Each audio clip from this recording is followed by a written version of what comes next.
Olá, alunos do nono ano da Academia de Ensino, que é o professor Aderson falando. Pessoal, antes de começar o capítulo 2 do assunto aqui da nossa aula, eu queria pedir a vocês para que vocês dessem uma olhada nesse link aí, certo? Vocês podem copiar esse link no navegador de vocês aí no Google, ou pesquisar no Google Filosofia, o tema da liberdade, e procurar essa página aí, vestibular.uol.com.br. Normalmente, quando você pesquisa dessa maneira ali, vai ser a primeira página que vai aparecer, normalmente. É, e por que isso? Bom, pessoal, porque nossa matéria de cidadania moral e ética, ela é uma matéria visando, na verdade, a formação do cidadão, né?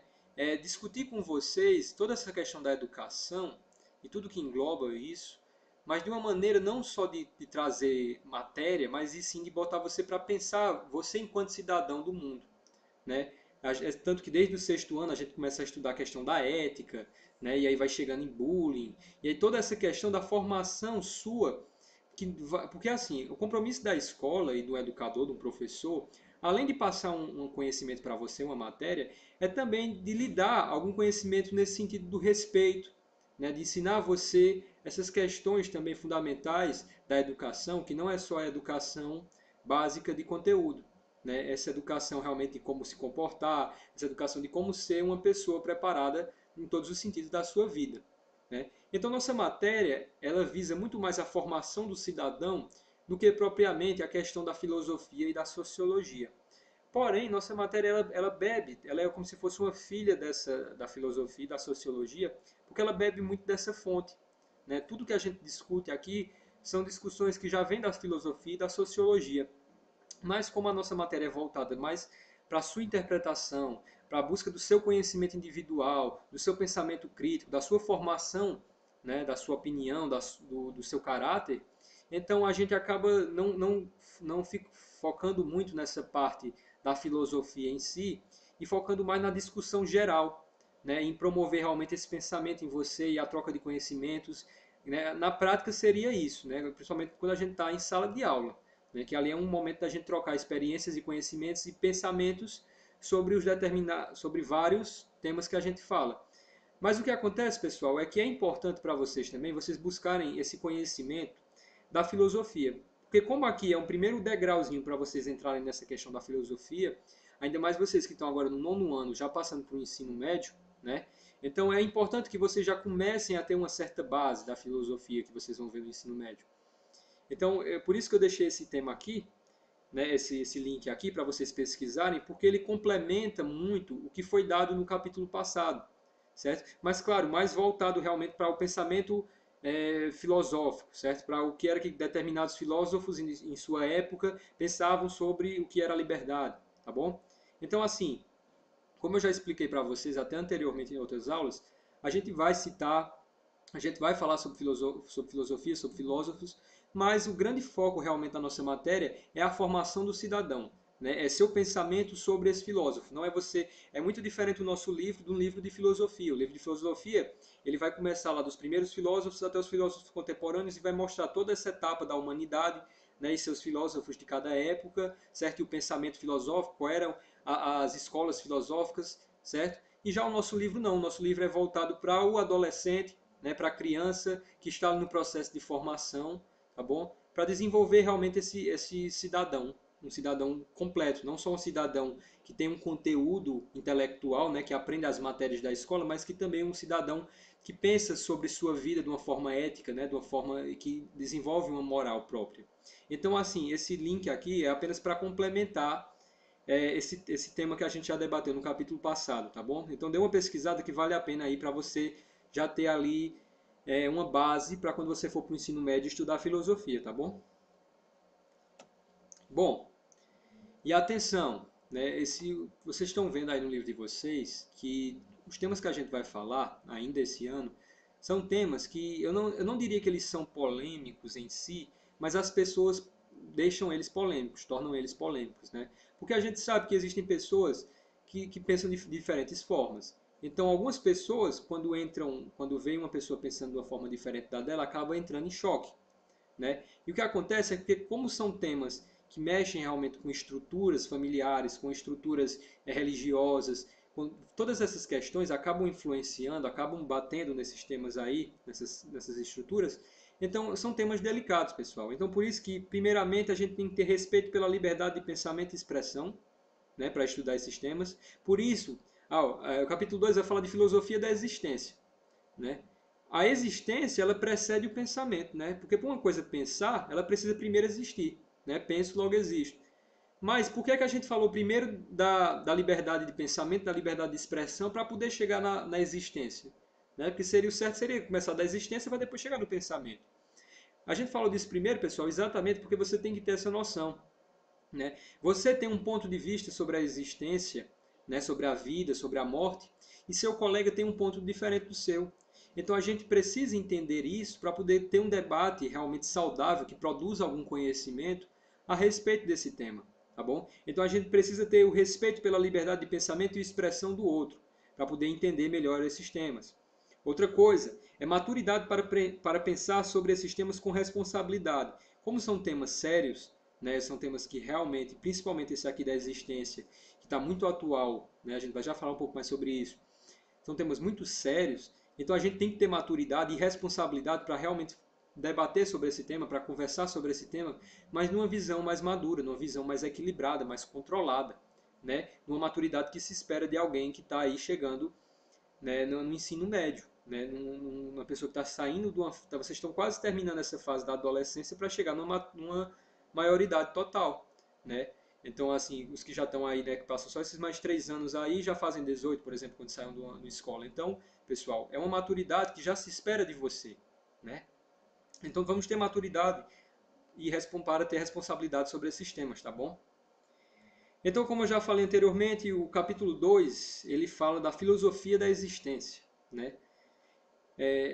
Qual é o sentido da vida? É a principal pergunta sobre a existência, né? Durante a filosofia, pessoal, ela é uma ciência que ela vai estudar essas questões humanas, certo? Ela vai estudar essa questão da liberdade, ela vai estudar essa questão do sentido da vida e todas as questões humanas que já surgiram em todas as épocas, ela vai estudar e tentar entender de uma forma científica esse pensamento, a sensação do ser humano sobre isso, certo? Só que ela é uma ciência que não é uma ciência exata. Ela não é como a matemática, como a física, certo? Que é uma ciência exata, tá bom? Então, ela é uma teoria. O que se desenvolve são teorias a respeito de determinadas situações, de determinados temas.